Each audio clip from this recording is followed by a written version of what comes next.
जय हिंद दोस्तों, मैं हूं संदीप सिंह रोशन और आप देख रहे हैं आपका अपना चैनल रुद्रा ट्यूटोरियल्स। यदि आपने अभी तक चैनल को सब्सक्राइब नहीं किया है तो सब्सक्राइब करें, लाइक करें और शेयर करें। आज का हमारा विषय है उत्सर्जन तंत्र, मानव उत्सर्जन तंत्र। तो आज हम जानेंगे उत्सर्जन तंत्र के बारे में। आइए पहले इसकी परिभाषा हम लोग जानते हैं। परिभाषा इसका है, उपापचयी क्रियाओं के फलस्वरूप, मतलब शरीर में उपापचयी क्रियाओं के फलस्वरूप बने उत्सर्जी पदार्थों को शरीर से बाहर निकालने की क्रिया को उत्सर्जन कहते हैं। सजीव कोशिकाओं के अंदर विभिन्न प्रकार की जैव रासायनिक क्रियाएं होती रहती हैं। इन क्रियाओं के समय कुछ बेकार एवं विषैले पदार्थ उत्पन्न होते हैं जो कोशिकाओं अथवा शरीर के लिए उपयोगी नहीं होते हैं। या अब हम दूसरी परिभाषा देखेंगे, अपशिष्ट अर्थात खराब। अपशिष्ट मतलब खराब पदार्थ को शरीर से बाहर निकालना उत्सर्जन कहलाता है। तो जो अपशिष्ट पदार्थ है अर्थात जो खराब पदार्थ है उसको शरीर से बाहर निकालना क्या कहलाता है? उत्सर्जन। और वे अंग उत्सर्जी अंग कहलाते हैं। जिस अंग के माध्यम से वह पदार्थ बाहर निकाला जाता है उससे क्या कहते हैं? उत्सर्जी अंग। जैसे हम लोग अपने घर का कोई कूड़ा घर के बाहर कूड़ेदान में डालते हैं, तो वो जो कूड़ा निकालने की जो क्रिया है उसको क्या कहते हैं? उत्सर्जन। ठीक है, उस कूड़े को निकालकर डस्टबिन में डालना बाहर, वो या कूड़ेदान में डालना, वो क्या कहलाता है? उत्सर्जन। और जिसके माध्यम से वो कूड़ा घर के बाहर जा रहा है, जैसे हम ले जा रहे हैं तो मैं क्या हो गया? उत्सर्जी अंग, मतलब एक माध्यम किसके द्वारा निकला? मेरे द्वारा, उत्सर्जी अंग के द्वारा। और वो जो कूड़ा है उसको क्या कहेंगे? जो हमारे कोई प्रयोग लायक नहीं है, कोई उसका यूज नहीं है, तो उसको क्या कहेंगे? उत्सर्जी पदार्थ।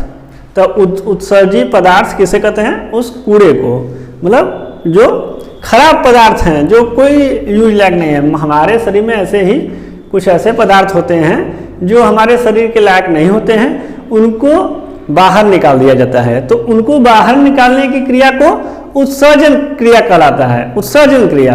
और जिस अंग के माध्यम से वो निकलता है उसे उत्सर्जी अंग कहते हैं। और जो निकलता है, जो भी चीज निकलता है उसे उत्सर्जी पदार्थ कहते हैं।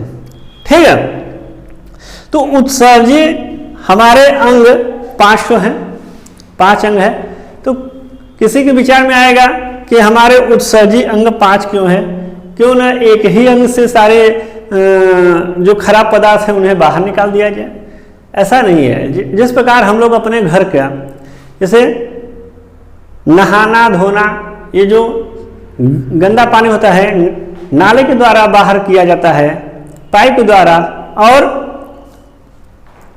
जो धूल मिट्टी होता है उसे कूड़ेदान में डाल दिया जाता है। और जो वेस्ट पदार्थ होते हैं, जो जूठा होता है या खराब भोजन होता है, उसे जानवरों को दे दिया जाता है।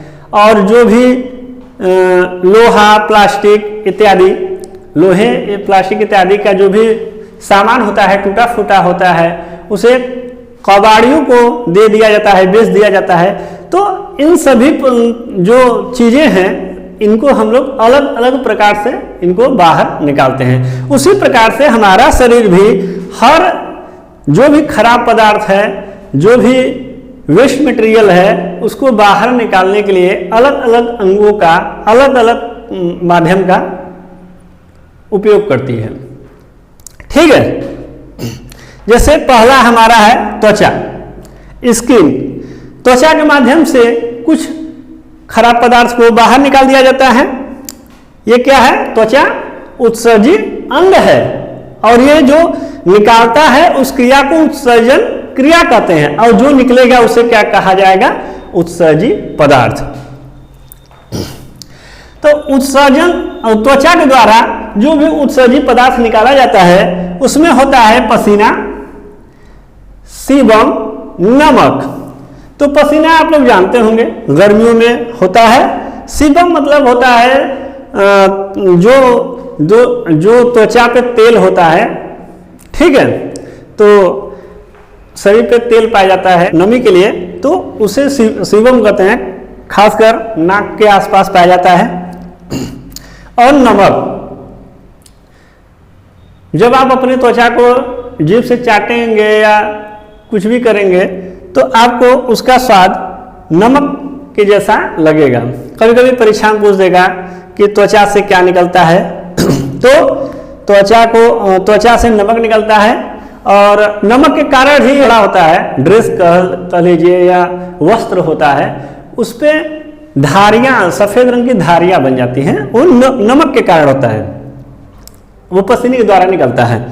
और इसे नमक को पूछ देगा परीक्षा में, या इसे सोडियम क्लोराइड भी कह सकते हैं। हमारे त्वचा से सोडियम क्लोराइड भी निकलता है, इसी का दूसरा नाम है।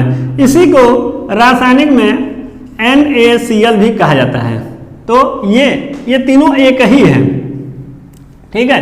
तो नमक कहिए, चाहे सोडियम क्लोराइड कहिए या NaCl कहिए, तो ये किसके माध्यम से निकलते हैं? त्वचा के माध्यम से, स्किन के माध्यम से। अब दूसरा अंग हमारा है फेफड़ा, लंग्स। तो फेफड़े से क्या निकलता है? फेफड़े से हमारा CO2, कार्बन डाइऑक्साइड, वाष्प मतलब भाप, और बलगम।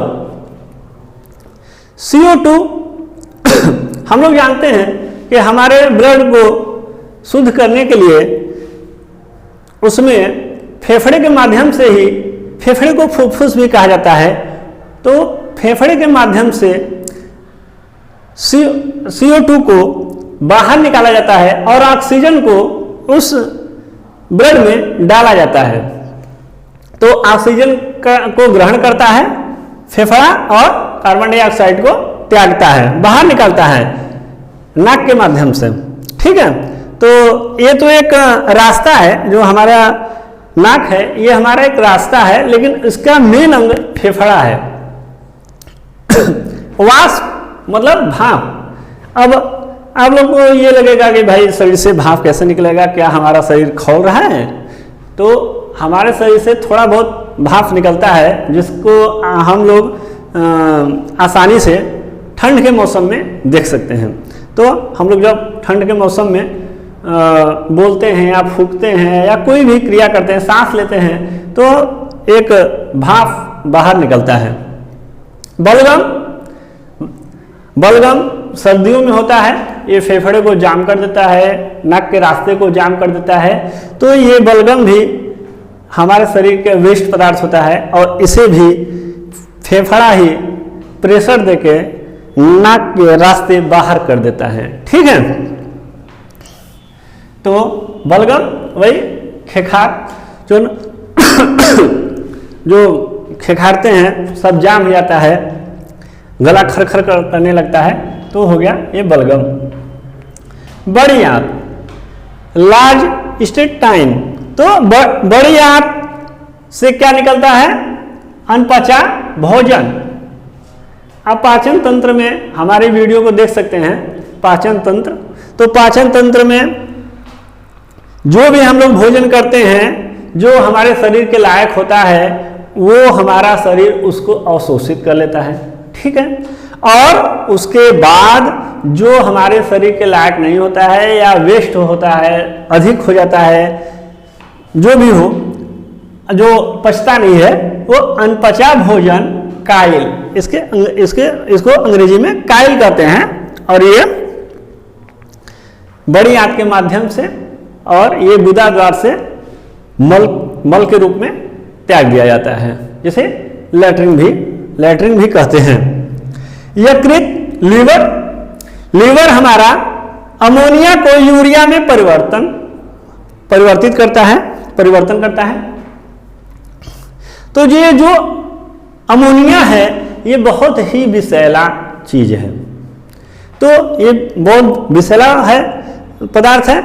तो यकृत क्या करता है, इस अमोनिया को जो बहुत विषैला है इसे यूरिया में परिवर्तित कर देता है, अर्थात कम विषैला में परिवर्तित करता है। अच्छा, ये अमोनिया को यूरिया में क्यों बदला जाता है? तो क्योंकि अमोनिया को त्यागने में हमारे शरीर को बहुत ज़्यादा पानी की आवश्यकता पड़ेगी। तो हम लोग जली तो है नहीं कि जल में हमेशा रहेंगे, हमारे पास पर्याप्त पानी होगा। हम लोग थोड़ा बहुत पानी पिएंगे, उसके बाद नदियों तालाबों से दूर चले जाएंगे, तो हम लोग के पास पानी की मात्रा, जल की मात्रा कम होती है, इसलिए हम लोग इसे अमोनिया को नहीं त्याग सकते हैं। तो इसलिए हमारा शरीर यकृत के माध्यम से, लीवर के माध्यम से अमोनिया को 2-3 घंटे के लिए यूरिया में परिवर्तित कर देती है। तो जब यूरिया में परिवर्तित हो जाती है तो यूरिया को हमारे शरीर से बाहर निकालने में पानी की आवश्यकता कम पड़ती है। तो ये जब यूरिया के रूप में हम जब इसको निकालते हैं, हम लोग यूरियोटेलिक हैं, तो क्या है कि यूरियोटेलिक होने के कारण तो जब हम लोग यूरिया को त्यागते हैं, जब हम लोग पेशाब ताज़ा कि कुछ समय हुआ होता है जब पेशाब करे हुए, या उसे ताज़ा भी कह सकते हैं कि ताज़ा जब पेशाब व्यक्ति करता है तो उतना दुर्गंध या गंध नहीं आता है जितना उसको 2-3 घंटे के बाद गंध आता है।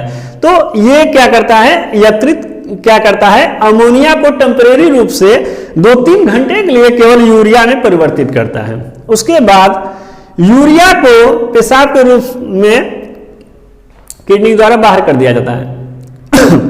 तो अमोनिया बहुत खतरनाक होता है, क्योंकि जब पेशाब किया जाता है यूरिया के रूप में तो 2-3 घंटे के बाद जब वो अमोनिया बनता है तो बहुत ज़्यादा दुर्गंध देता है। और किसी भी दीवार पर कह सकते हैं, दीवार ही चाहे बाउंड्री वाल हो या किसी घर का दीवार हो, उस पर बार बार पेशाब किया जाए तो उस दीवार में नूना पकड़ लेता है, नूना एक उस वो हो जाता है, नूना पकड़ लेता है, तो उससे वो दीवार गिर जाती है। ये अमोनिया इतना खतरनाक है कि दीवार पे हमेशा पेशाब करने से लगातार उस दीवार की आयु कम हो जाती है, कुछ समय के बाद वह दीवार ही गिर जाता है। इतना खतरनाक अमोनिया होता है। तो अमोनिया बहुत खतरनाक होता है और ये यूरिया के रूप में कम खतरनाक में इसको यकृत बदलता है। इसलिए किसी के बाउंड्री वाल या किसी के घर के दीवार पर पेशाब नहीं करना चाहिए, क्योंकि उससे उसकी दीवार को क्षति पहुंचेगी। अब हम जानेंगे वृक्क को, अर्थात किडनी को। तो अब हम लोग वृक्क के बारे में जानेंगे। मुख्य रूप से मुख्य उत्सर्जी अंग किडनी ही होता है, वृक्क ही होता है। तो वृक्क का क्या कार्य है? यूरिया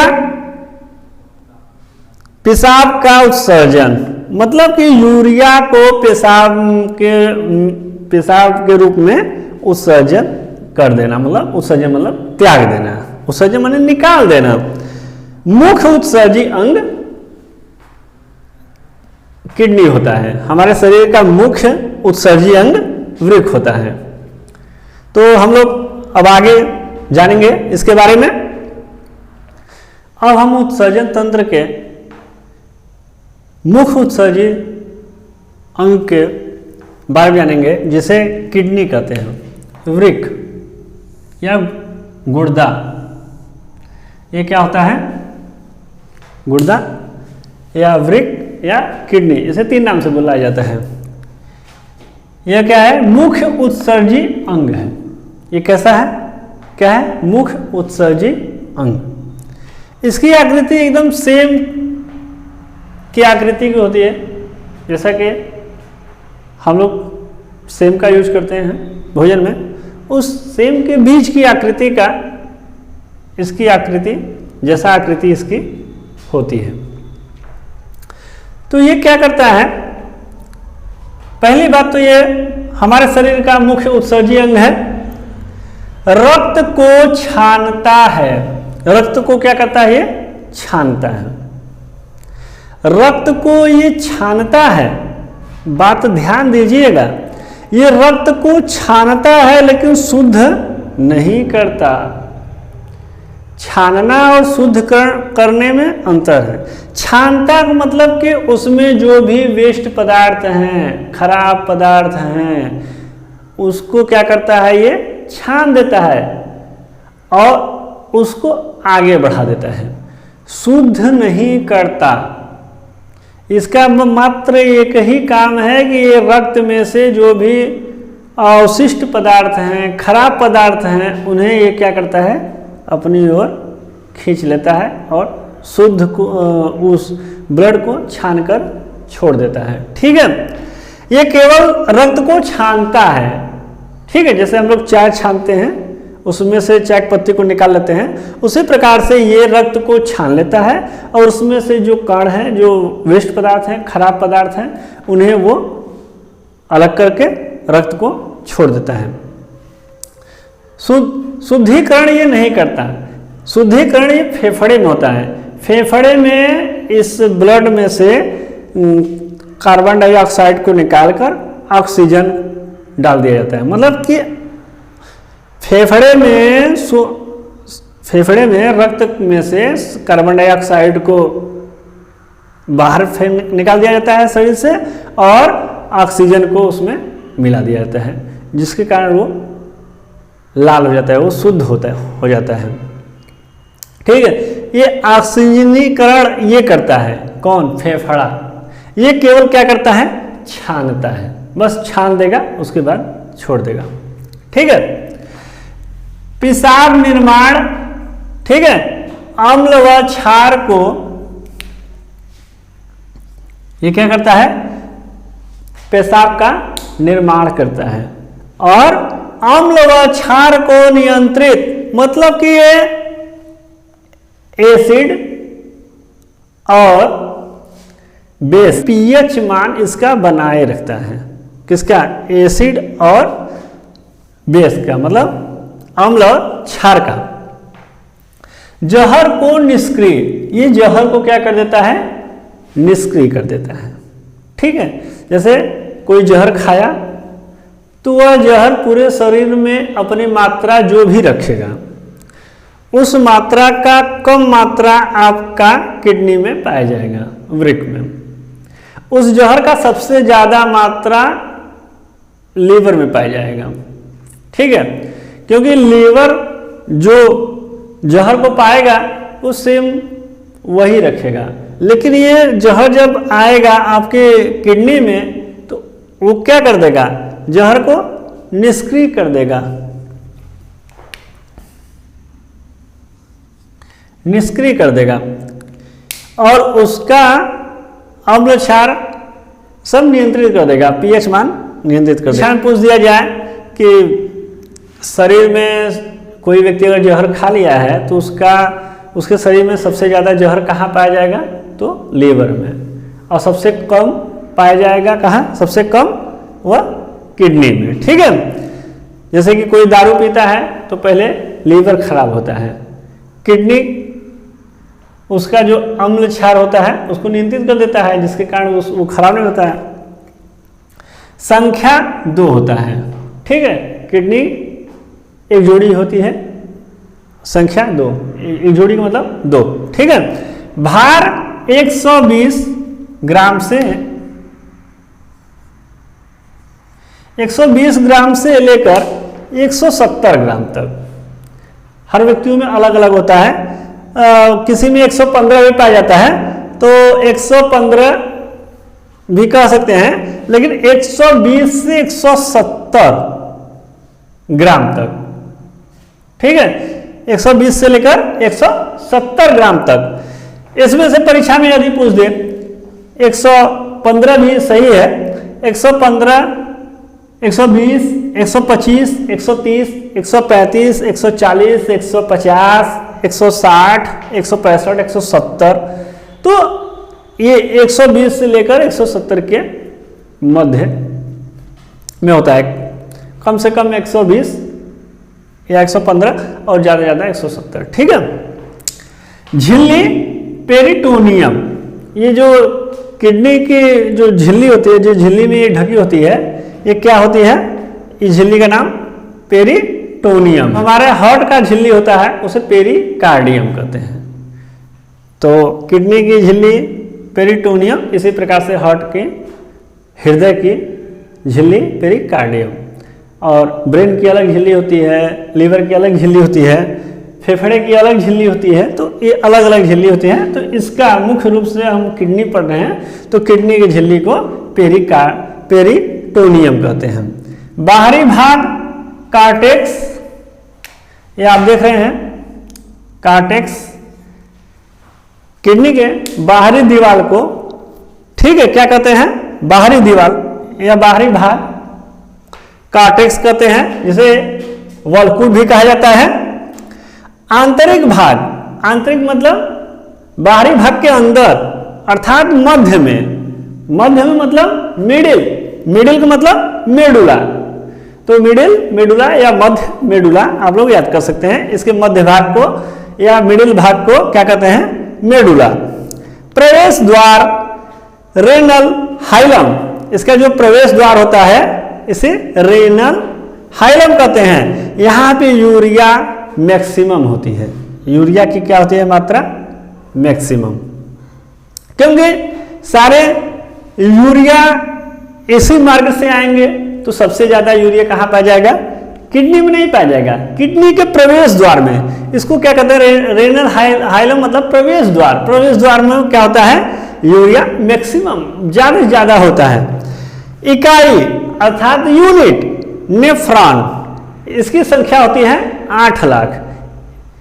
किडनी में नेफ्रॉन की संख्या कितनी होती है, 8 लाख। और ये इकाई क्या होता है, कुछ बच्चों को समझ नहीं आएगा, कहेंगे ये इकाई यूनिट ये क्या है। जिस प्रकार से हमारे शरीर की इकाई कोशिका है, ठीक है, जिस प्रकार हमारे शरीर की इकाई कोशिका है, जिस प्रकार हमारे घर की इकाई ईंट है, उसी प्रकार ये किडनी की इकाई क्या है, नेफ्रॉन, जिसकी संख्या 8 लाख। अर्थात हमारे घर में, मोटी मोटा सुनिए, जिस प्रकार हमारे घर में, हमारे घर का निर्माण ईंट, सीमेंट और बालू से होता है, ठीक है, तो इसमें इकाई हम ईंट क्यों बोल रहे हैं, सीमेंट भी तो है, बालू भी तो है, जल भी तो है, लेकिन नहीं, इसमें ईंट को जोड़ने के लिए ही सीमेंट बालू का प्रयोग हो रहा है, न कि सीमेंट बालू को जोड़ने के लिए ईंट का प्रयोग।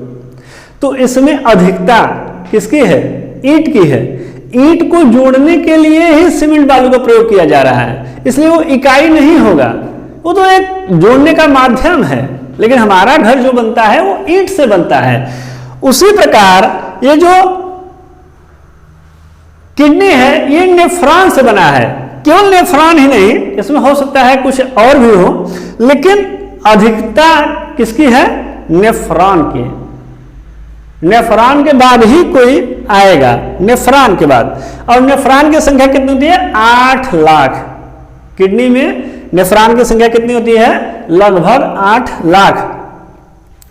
और इसी प्रकार घर में, घर की इकाई क्या होती है, ईंट। इसी प्रकार आप लोग क्लास 9 से पढ़ते आ रहे हैं कि कोशिका क्या है, हमारे शरीर की एक इकाई है। कोशिका क्या है, हमारे शरीर की संरचनात्मक एवं क्रियात्मक इकाई है। इकाई मतलब अधिकता, ठीक है। ये आप जान गए क्या है, बाहरी दीवार का नाम वल्कुट अर्थात कार्टेक्स, मिडिल में मेडुला और प्रवेश द्वार को रेनल हाइलम कहते हैं। और इसके ऊपर ये एक आकृति होती है, ये एक अंग है, इसे कहते हैं अधिवृक्क ग्रंथि। अधिवृक्क ग्रंथि, एड्रिनल ग्लैंड। और इसमें से जब पेशाब अर्थात मूत्र भी कह सकते हैं, तो जिस रास्ते से आता है, जो लाता है, उसे मूत्रवाहिनी कहते हैं, यूरेटर, ठीक है। मूत्रवाहिनी, जिस रास्ते से पेशाब आता है उसे यूरेटर कहते हैं, मूत्रवाहिनी। और ये सब आएंगे तो कहीं ना कहीं तो इकट्ठा होंगे। ये तो नहीं कि हमेशा ये आए, हर व्यक्ति हमेशा पेशाब करता ही रहे, तो ऐसे काम नहीं ना चलेगा कि हमेशा व्यक्ति पेशाब ही करे। वो खाएगा कब, पिएगा कब, काम कब करेगा। इसीलिए इसको एक जगह स्टोर किया जाता है, जिसका नाम है मूत्राशय, ब्लैडर। ठीक है, यूरिनरी ब्लैडर। तो इसमें क्या होता है, इसमें लगभग 500 मिलीग्राम मतलब आधा लीटर के आसपास इसमें पेशाब को स्टोर किया जाता है। और जब स्टोर की भी एक सीमा होती है, जब स्टोर उससे ज़्यादा होने लगेगा तो दिक्कत होगा भाई, उसको निकालो, नहीं तो फिर जो नए स्टोर कहाँ होंगे, तो स्टोर तो प्रॉब्लम हो जाएगा।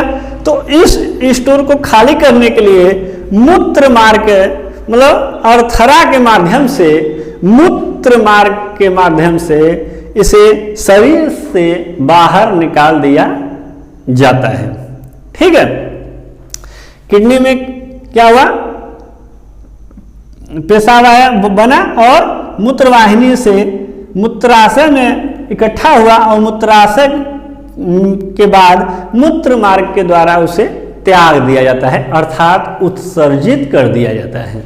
आइए अब किडनी अर्थात वृक्क के हम लोग जो इकाई था अर्थात नेफ्रॉन, अब हम उसके बारे में चर्चा करेंगे, नेफ्रॉन के बारे में जो उसका इकाई है। जिस प्रकार हम लोग कोशिका के बारे में चर्चा किए हैं वीडियो में, उसी प्रकार हम लोग नेफ्रॉन के बारे में चर्चा करेंगे। नेफ्रॉन का चित्र ऐसा ही होता है। तो किडनी में 8 लाख नेफ्रॉन होते हैं। तो ये नेफ्रॉन बहुत छोटे होते हैं, तो सूक्ष्मदर्शी के द्वारा इनकी आकृति देखी गई तो कुछ इस प्रकार से ये दिखे। तो ये पूरा का पूरा नेफ्रॉन का चित्र है, उसमें भी कुछ भाग बटे हुए हैं। जैसे ये सामने का जो ये गुच्छा है, गुच्छा, तो इसका नाम है केशिका गुच्छ। ठीक है, इसका नाम है केशिका गुच्छ और इसे अंग्रेजी में कहते हैं ग्लोमेरुलस। ग्लोमेरुलस इसको अंग्रेजी में कहते हैं और इसको हिंदी में कहते हैं केशिका गुच्छ। और केशिका गुच्छ के बाद होता है ये जो आकृति होती है, इसका नाम है बोमेन कैप्सूल या बोमेन संपुट। ठीक है, और ये पूरा नेफ्रॉन का चित्र हो गया। अब इसके कार्य के बारे में हम लोग जानेंगे। तो ये जो केशिका गुच्छ अर्थात ग्लोमेरुलस है, ग्लोमेरुलस इसलिए मैं यहाँ पे लिख दिया हूँ, केशिका गुच्छ नहीं लिखा हूँ। कुछ इंग्लिश मीडियम या कुछ हिंदी मीडियम के भी बच्चे भी अब अंग्रेजी में ही इसका उच्चारण करते हैं।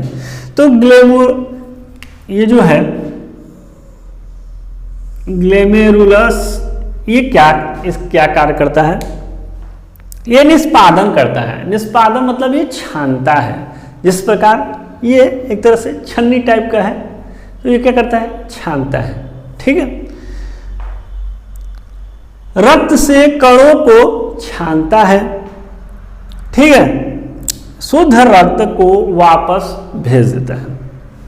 ये क्या करता है, रक्त में जो कण होते हैं, अवशिष्ट पदार्थ होते हैं, ये क्या काम करता है, ये ऐसा है कि ये एक ऐसा अंग है कि ये एकदम बस इसको काम मिल गया है कि तुमको छानना है। तो जिस प्रकार बैल बुद्धि के लोग होते हैं, जो केवल उनको एक ही चीज समझ में आता है कि कोई काम कह दिया गया है तो उसी काम को करना है, एक अंधविश्वास की तरह। उसमें क्या करना है, क्यों करना है, इससे कोई मतलब नहीं है। तो ये जो ग्लोमेरुलस है, ये भी एक अंधविश्वासी टाइप का है। इसको कह दिया गया है, एक बकलोल भी कह सकते हैं। तो ये क्या है कि इसको कह दिया गया, मतलब इसको बना दिया गया है छानने के लिए, तो ये अच्छा बुरा सबको छान के रख देता है। इससे वो कोई मतलब नहीं है कि कौन अच्छा कण है, कौन खराब कण है, इससे कोई मतलब नहीं है। ग्लोमेरुलस से बस एक मतलब है कि हमको भाई कह दिया गया है कि हमको रक्त को छानना है, बस छानना है। कौन अच्छा है कौन बुरा है हमसे कोई मतलब नहीं है, कौन सा पदार्थ अच्छा है उससे कोई लेना देना नहीं है, हमको बस छानकर बस ब्लड को अलग कर देना है। तो ये क्या करता है, रक्त से कणों को छानता है। कणों को मतलब अवशिष्ट पदार्थ भी और अच्छे पदार्थ दोनों। शुद्ध रक्त को वापस कर देता है। ठीक है, तो जब इसके अंदर ये आता है कौन सा, सारे अच्छे बुरे कण, तो ये सब बोमिन कैप्सूल में जब आते हैं तो बोमिन कैप्सूल क्या करता है, आवश्यक पदार्थ का पुनः अवशोषण, उस जैसे कि ये छान दिया, छानकर अच्छे बुरे को ही एक जगह इकट्ठा कर दिया, भैया मैंने छान दिया, मेरा काम हो गया, ब्लड को जाने दो। तो ये बोमिन कैप्सूल क्या करेगा, तो ये वही इसका जो भी उल्टा सीधा कार्य है, अच्छे बुरे सबको ये जो छान दिया है उसकी ये छटैया करता है। और ये क्या करता है, बोमिन कैप्सूल जो उसमें आवश्यक पदार्थ है उसका पुनः अवशोषण, उसको फिर से ये सोख लेता है, अपने अंदर ग्रहण कर लेता है। कौन, बोमिन कैप्सूल। बोमिन कैप्सूल अवशोषित कर लेता है, अलग कर लेता है, किसको, अच्छे पदार्थों को, अच्छे कणों को, और यूरिया को अलग करना, ये यूरिया को अलग कर देता है, अच्छे कण को अलग और बुरे कण को अलग, क्योंकि ये जो ग्लोमेरुलस है ये अच्छे बुरे दोनों को इकट्ठा कर दिया और ब्लड को छोड़ दिया। तो ये बोमिन कैप्सूल क्या करता है, उसमें से जो अच्छे कण है उनका अवशोषण कर लेता है और बकिया जो यूरिया है या बेकार पदार्थ है उन्हें क्या करता है, त्याग देता है। डायलिसिस, अपोहन। ठीक है, डायलिसिस, जिसका किडनी खराब हो जाता है उसे डायलिसिस उसका किया जाता है, ये कृत्रिम माध्यम से होता है, और ये जो डायलिसिस ये है ये हमारा प्राकृतिक है। ठीक है, तो अब क्या है, नेफ्रॉन, टोटल पूरा का पूरा नेफ्रॉन है, तो नेफ्रॉन क्या करता है, यूरिन अर्थात पेशाब का निर्माण करता है। निर्माण कैसे करता है, ऐसा है कि जो अच्छे बुरे कण जो दोनों थे उसको ये इसके द्वारा छानवा लिया, उसमें से अच्छे को इसने छान दिया और जो बचा वो पेशाब के माध्यम से बाहर। ठीक है, तो खराब पदार्थ को ही बाहर त्यागना ही उत्सर्जन कहलाता है। ठीक है, और जिसके माध्यम से अलग त्यागा जाए जिस अंग से उसे उत्सर्जन अंग, और जो त्यागा जाए उसे उत्सर्जन पदार्थ। आइए अब आगे जानते हैं। अब हम जानेंगे कि हम लोगों के पेशाब में होता क्या क्या है। ठीक है, तो पेशाब को यूरिन कहते हैं, और पेशाब में हमारे 95% 95% क्या होता है, जल होता है, वाटर। ठीक है, 95% क्या होता है, पानी होता है, और 2 से 2.5% क्या होता है, यूरिया। यूरिया कितना होता है, 2 से 2.5%। ठीक है, 2 से 2.5% यूरिया को निकालने के लिए 95% पानी लग रहा है। अब अमोनिया को निकालने के लिए भगवान जाने, तो यूरिया और बकिया जो हमारे शरीर में जिस चीज़ की आवश्यकता नहीं है वो सभी बाहर निकाल दिए जाते हैं। ठीक है, पीएच मान, पेशाब का पीएच मान कितना होता है, पीएच मान होता है 4.8। ठीक है, 4.8। हम लोग जानते हैं कि 7 से नीचे जो भी होते हैं, 7 से कम, जैसे 6, 5, 4, ये सब क्या है, अम्लीय है, और 7 के ऊपर क्या है, 8, 9, 10 क्षारीय होते हैं, और 7 क्या है, उदासीन होता है, ये न अम्ल होता है न क्षार होता है, जिसके श्रेणी में पानी आता है, जल, वाटर। ठीक है, तो ये क्या है, 4.8, इसका मतलब ये 7 से कम है, तो 7 से कम है तो स्वभाव से ये क्या हो जाएगा, अम्लीय, एसिड। ठीक है, एसिड हटा दीजिए, अम्लीय। ठीक है, और ये पेशाब जो होता है कभी कभी पीला रंग का होता है, तो पीला रंग पेशाब में किसके कारण होता है, यूरोक्रोम के द्वारा। यूरोक्रोम के द्वारा पेशाब का रंग पीला होता है। ठीक है, कभी कभी पीला इसलिए भी होता है जब हम लोग बीमार होते हैं, बुखार आता है इत्यादि, जब हम लोग दवाई का सेवन करते हैं, दवा का, तो दवा का सेवन करने से भी दवा का जितना दवा हमारे शरीर के लिए जरूरी है उतना दवा हम लोग का शरीर ले लेता है, बकिया वो बाहर कर देता है। तो दवा के कारण भी पेशाब का रंग पीला होता है। लेकिन दवा नहीं खा रहे हैं उस समय अगर पीला हुआ तो यूरोक्रोम के द्वारा। तो लैट्रिन या मल का रंग पीला क्यों होता है? बिलिरुबिन के कारण। ठीक है, जैसे कि मल का रंग पीला बिलिरुबिन के कारण हो गया, पेशाब का रंग पीला यूरोक्रोम के द्वारा के माध्यम से हो गया, रक्त का लाल रंग हेमोग्लोबिन के माध्यम से हो गया। ठीक है, पत्ते का रंग हरा क्लोरोफिल के कारण हो गया। तो ये सब, और इसका गंध, जो पेशाब में से गंध आता है, तो गंध क्या, वो दुर्गंध ही होता है। तो ये आता है अमोनिया के कारण। जो यूरिया बना था 2-3 घंटे के लिए, वो पुनः अमोनिया में अपने असली वाले रूप में आ गया। अमोनिया को लीवर ने कुछ वक्त के लिए 2-3 घंटे के लिए यूरिया में बदला था अमोनिया को, और 2-3 घंटे के बाद फिर वो अमोनिया में जब पुनः वापस आता है तो वो बहुत तेज बदबू करता है। ठीक है, वृक्क की बीमारियां, आइए हम लोग किडनी की बीमारी के बारे में जाने। तो किडनी में बीमारी होता है स्टोन, पथरी। तो स्टोन किसके कारण होता है? कैल्शियम ऑक्जेलेट के द्वारा। किडनी की पथरी कैल्शियम ऑक्जेलेट के कारण, यूरेनिया अमोनिया के कारण। यूरेनिया अमोनिया के बढ़ने से होता है। ठीक है, जो यूरेनिया होता है वो किसके कारण होता है? अमोनिया के बढ़ने से। जब अमोनिया बढ़ जाता है शरीर में तो यूरेनिया नामक रोग होता है। ठीक है,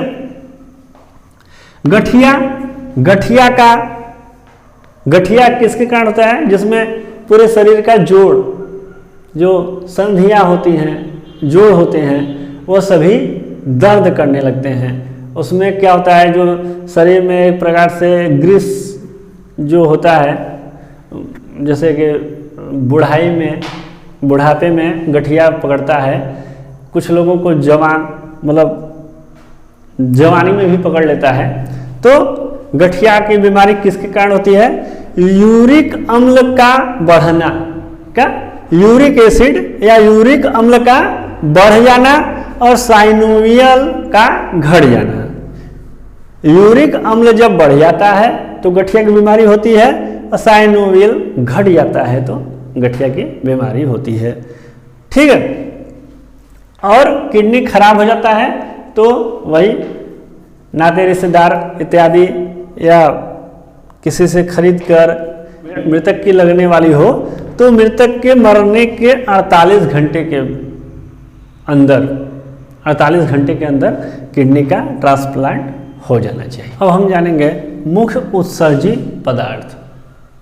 ठीक है, तो सजीव में जंतु भी आते हैं और पादप भी आते हैं। तो सजीव में जंतु उत्सर्जन करते हैं, तो क्या पादप भी उत्सर्जन करते हैं? मतलब पेड़ पौधे भी। तो पादप या पेड़ पौधे किस चीज का उत्सर्जन करते हैं? गोद या लाशा या गोद का ये उत्सर्जन करते हैं। जैसे कि इनका उत्सर्जन आपको मिल जाएगा बबुल गोंद के रूप में, तो बबुल गोंद या इत्यादि। तो पेड़ पौधे जो भी चीज त्यागते हैं वो किस रूप में त्यागते हैं? लाशा या गोद के रूप में। ठीक है, अब हम जानते हैं कुछ जंतु क्या त्यागते हैं। ठीक है, जंतु, तो जंतु में यूरियोटेलिक मतलब होता है त्यागना, मतलब उत्सर्जित करना, उत्सर्जन। तो यूरियो मतलब यूरिया उत्सर्जन, यूरिया को त्यागने वाले जंतु। तो यूरिया का उत्सर्जन कौन कौन करते हैं? स्तनधारी करते हैं यूरिया का उत्सर्जन। ठीक है, हम बता दिए ना कि अमोनिया को लीवर के द्वारा कुछ घंटों के लिए यूरिया के रूप में परिवर्तित किया जाता है। तो उस श्रेणी में कौन कौन आते हैं? तो उस श्रेणी में आते हैं स्तनधारी। ठीक है, जो स्तनधारी होते हैं उसमें कौन कौन आते हैं? मानव और पशु। हम लोग किस में आते हैं? स्तनधारी में। तो ठीक है, हम लोग हम लोग क्या उत्सर्जन करते हैं, क्या त्यागते हैं? यूरिया। ठीक है, यूरिकोटैलिक, यूरिक अम्ल उत्सर्जन मतलब यूरिक अम्ल को त्यागने वाले जंतु जैसे पक्षी और सरीसृप। पक्षी जो आकाश में उड़ते हैं, और सरीसृप का मतलब जो रेंगते हैं अपने रीढ़ के बल पर, जैसे सर्प, छिपकली इत्यादि। ठीक है, पक्षी और सरीसृप वर्ग वाले क्या करते हैं? यूरिक अम्ल उत्सर्जन करते हैं। ठीक है, अमोनोटैलिक मतलब अमोनिया उत्सर्जित करने वाले जीव। अमोनिया को कौन कौन उत्सर्जित करता है? जैसे मछली और कीट। मत्स्य वर्ग और कीट वर्ग क्या करता है? उत्सर्जन करता है किसका? अमोनिया का। तो हम पहले ही बता चुके हैं कि अमोनिया को त्यागने के लिए जल की बहुत ज़्यादा आवश्यकता होती है। तो मछली के पास पर्याप्त जल है, इसलिए वो अमोनिया को सीधे त्याग देती है, उसको यूरिया बनाने की कोई ज़रूरत नहीं है। ग्वानोटैलिक, ग्वानिन उत्सर्जन करने वाला जीव। तो इसमें केवल ओनली कौन है? मकड़ी, स्पाइडर। स्पाइडर क्या त्यागता है? ग्वानिन उत्सर्जन करता है, ये केवल मकड़ी करता है। ठीक है,